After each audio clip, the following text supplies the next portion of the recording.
Hi, I'm David Bloom, Chief Communications Officer and Associate Dean for the USC Marshall School of Business. I'm here today with Dr. Ed Lawler. He's a distinguished professor and director of the Center for Effective Organizations, now in its 30th year.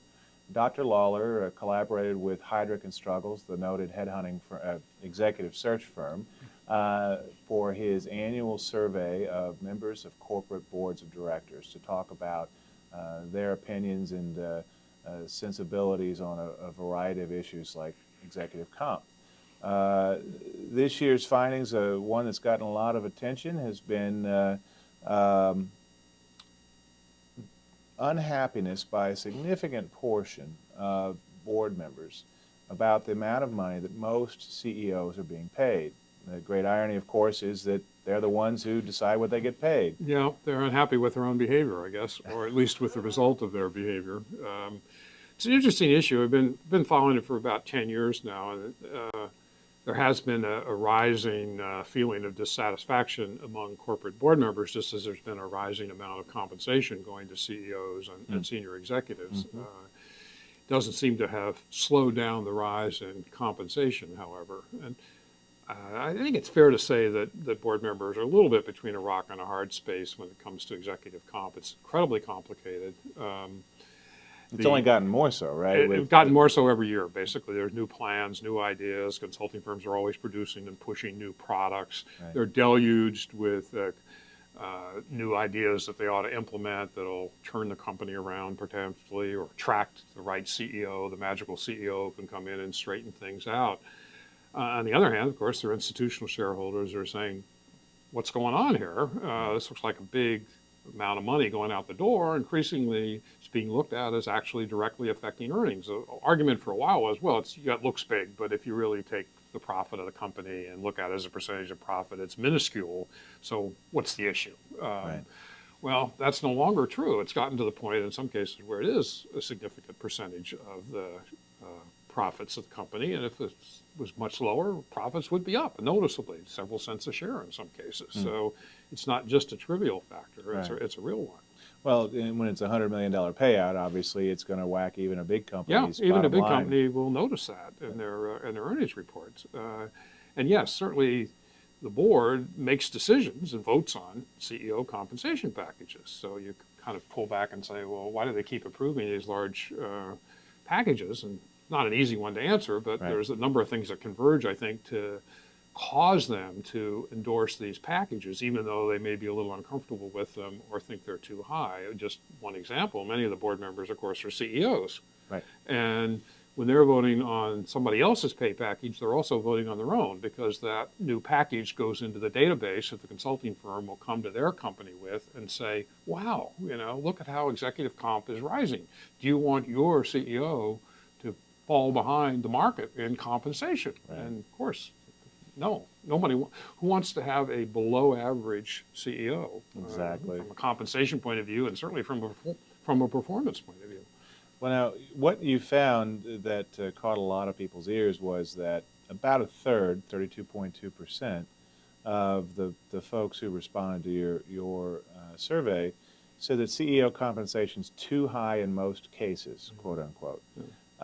Is this a little bit like people who get asked about Congress? They hate Congress, which I saw just today had the lowest ratings by the public in history, but people tend to be okay with the guy that's representing them. Well, yes, I think there's a similarity there. When we look at how people feel about the pay of the CEO in their company, they're usually pretty comfortable with that. We're doing a good job of managing pay for our CEO, but those other guys out there have let it get out of control. We're not that responsible. Yeah, there is definitely that phenomena that goes on. That's interesting. So do you anticipate that some of this discomfort, though, will manifest with a different approach? Or is it just going to be increasing unhappiness with what they've got to work with at a time when they may get more political pressure to do something? Well, I think a big unknown at this point is what the SEC new reporting regulations are going to do. When we ask board members whether they thought it would lower executive comp. They basically said, no, it will not have any effect. They also, of course, are dissatisfied with the SEC requirements for publicly reporting of executive comp.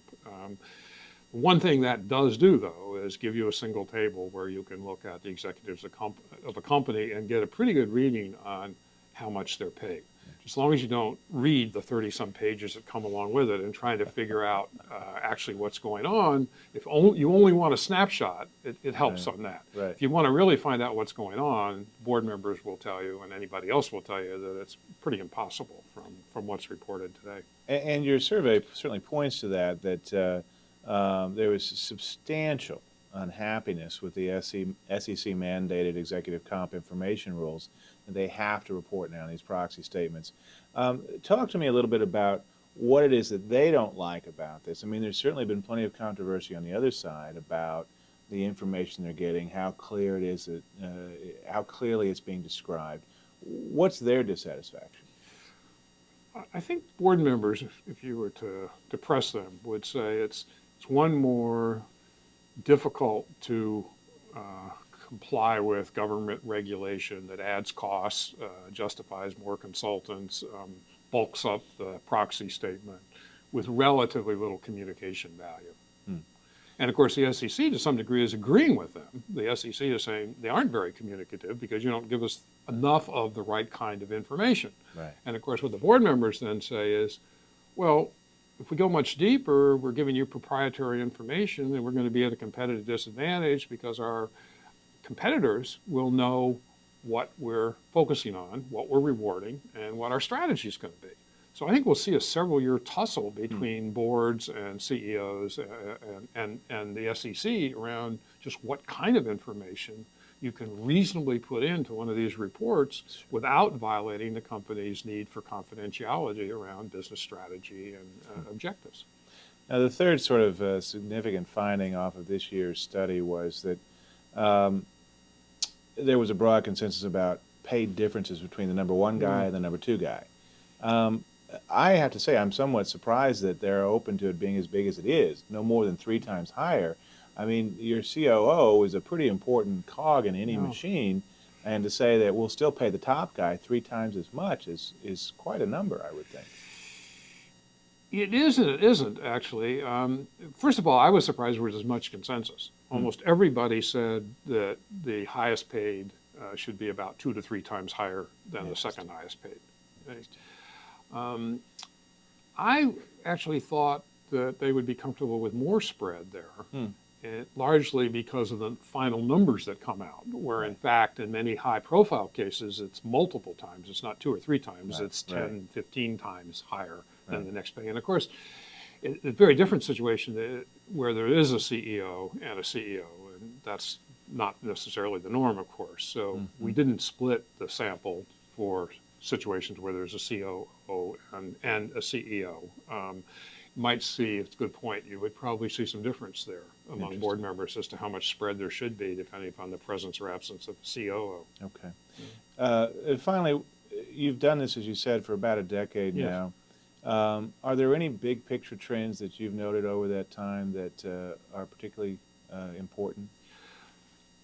Yes, both in executive pay and in the shape and condition of boards. At various points, we've studied different aspects of boards. And certainly today, there's more independent leadership of the board. It still may be relatively weak, but we have presiding directors and we have chairs who are not CEOs. Right. So the boards, I think, legitimately are a little more independent than they used to be. I think that's one of the factors that accounts for the number of CEO dismissals going up dramatically over the last 4 or 5 years. Certainly boards are better informed when it comes to financial accounting, financial reporting, et cetera, et cetera.